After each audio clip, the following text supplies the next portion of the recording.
నెల్లూరు జిల్లా రిటర్నింగ్ అధికారి కలెక్టర్ ఆధ్వర్యంలో ఓట్ల లెక్కింపు సజావుగా సాగుతుందనే నమ్మకం లేదని ఏపీ మంత్రి కాకాని గోవర్ధన్ రెడ్డి అనుమానం వ్యక్తం చేశారు. నెల్లూరులో ఏర్పాటు చేసిన మీడియా సమావేశంలో మాట్లాడారు. జిల్లా కలెక్టర్ పక్షపాత ధోరణిలో పనిచేశారని ఆరోపించారు.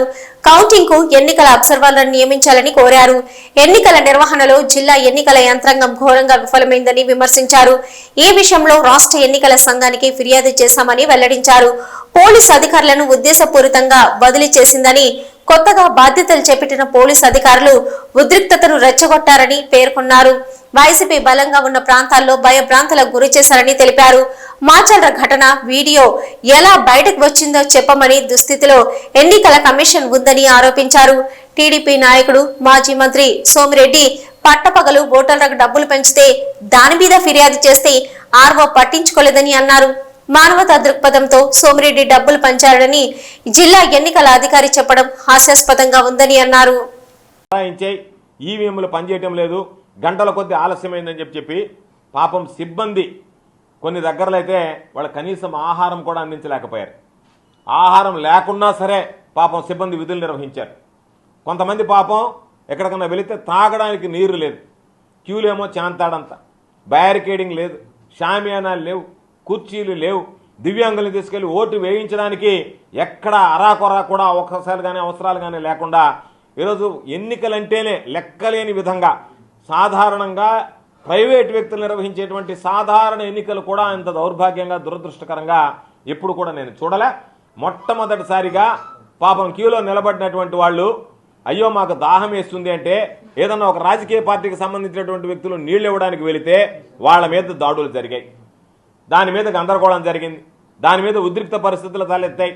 దీనన్నిటికీ ప్రధానమైనటువంటి కారణం జిల్లాలో ఉన్నటువంటి ఎన్నికల యంత్రాంగం ఏదైతే ఉందో దాని వైఫల్యం అని చెప్పి స్పష్టంగా చెప్పాల్సినటువంటి అవసరం ఉంది.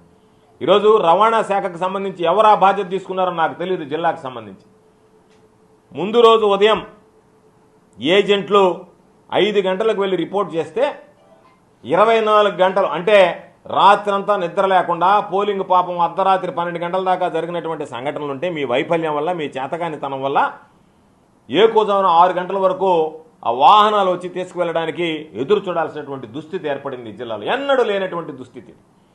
ఇంత ఘోర వైఫల్యం నాకు తెలిసి ఈ జిల్లాలో గతంలో జరిగినటువంటి 6-7 ఎన్నికల్లో నేను ప్రత్యక్షంగా చూసినటువంటి వ్యక్తిగా, పాల్గొన్నటువంటి వ్యక్తిగా ఎన్నడూ లేనటువంటి ఘోర వైఫల్యాన్ని ఈరోజు జిల్లాకు సంబంధించినటువంటి ఎన్నికల అధికార యంత్రాంగం స్పష్టంగా దీంట్లో వైఫల్యం చెందిందని చెప్పడానికి ఆధారాలతో సహా నేను నిరూపించగలను.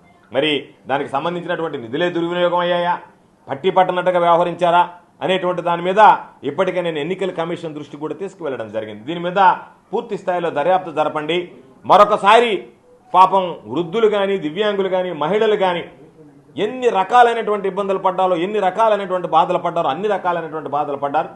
ఈరోజు ఎవరు ఎన్ని చెప్పినా ఈరోజు 400-500 పోలింగ్ బూత్ ఉంటే వాళ్ళకి సంబంధించి అర్ధరాత్రి అపరాత్రి దాకా పాపం కూర్చోబెట్టి పోలింగ్ ఈరోజు నిర్వహించారు. పాపం సహకరించారు. అప్పటికే అక్కడ ఉన్నటువంటి మహిళలు కానీ, వృద్ధులు కానీ, దివ్యాంగులు కానీ పాపం రాత్రి వరకు ఉండి సహకరించారు.